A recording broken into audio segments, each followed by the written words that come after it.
তার একটা শেষ ইচ্ছা ছিল যে আমি এই ন্যায়ের পথে থেকে, ইনসাফের পথে থেকে যদি আমার মৃত্যু হয়ে যায়, আমি যদি শহীদ হয়ে যাই, আমার কোনো আফসোস থাকবে না। তবে একটা জিনিস আপনাদের কাছে দাবি, আমাকে যারা মেরেছে, যারা খুন করবে, তাদের জন্য বিচার বাংলার জমিনে হয়। বিচার করার দরকার আছে না নাই? ডক্টর ইউনূস সাহেবকে বলতে চাই, আপনি পানির জ্বরে ভেসে ভেসে ক্ষমতায় বসেন নাই, আমাদের রক্তের উপর দিয়ে ক্ষমতায় বসেছেন, ঠিক কি না? যদি তার খুনিরা ভারতে পালিয়ে যায়, ভারত থেকে এনে বাংলার জমিনে তাদেরকে ফাঁসি দিতে হবে, ঠিক কিনা বলেন? বিচার করতে হবে, ইনসাফ কায়েম করতে হবে।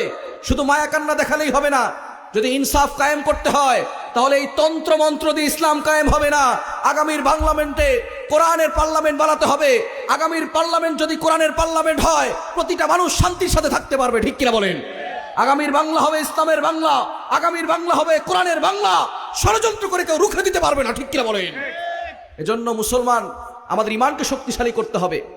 ভারত থেকে বারবার হুমকি আসতেছে, যারা হক পথে থাকে, যারা সঠিক পথে থাকে, তাদেরকে তারা দুনিয়া থেকে বিদায় করতে চায় পরিকল্পনা করে। ওসমান হাদির একেবারে মাথায় গুলি করেছে যাতে করে সে দুনিয়া থেকে বিদায় নেয়।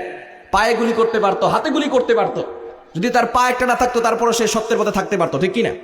যদি হাত না থাকতো, তারপরও সে সত্যের পথে থাকতে পারতো। কিন্তু ডাইরেক্ট গুলি মাথায় করেছে যাতে করে আর দুনিয়া বেঁচে থাকতে না পারে। শুধু তাই নয়, তারা আবার নেক্সট হুমকি দিয়েছে হযরত আব্দুল্লাহকে, নতুন করে হুমকি দিয়েছে যাতে করে তারা এখান থেকে সরে যায়। আমরা বলতে চাই, তোমরা মুসলমানের সৈন্য সংখ্যা কম দেখতে পারো, ভারত বড় দেশ হতে পারে, মুসলমানদের সৈন্য সংখ্যা কম হতে পারে, মুসলমানদের কাছে অস্ত্র কম হতে পারে, কিন্তু মুসলমানদের কাছে দামি একটা জিনিস আছে, তার নাম হচ্ছে ঈমান। তার নাম কি?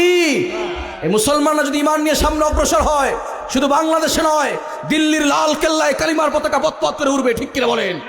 হে যুব সমাজ, আর ঘুমিয়ে থাকলে চলবে না, ঈমানকে শক্তিশালী করতে হবে। গাজওয়ে হিন্দের দামামা বেজে গেছে, গাজওয়ে হিন্দের জন্য প্রস্তুতি গ্রহণ করো।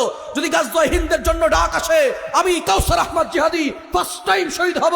আপনারা যারা ত্যাগ দিতে রাজি আছেন, আল্লাহর জন্য দুহাত তুলে দেখো।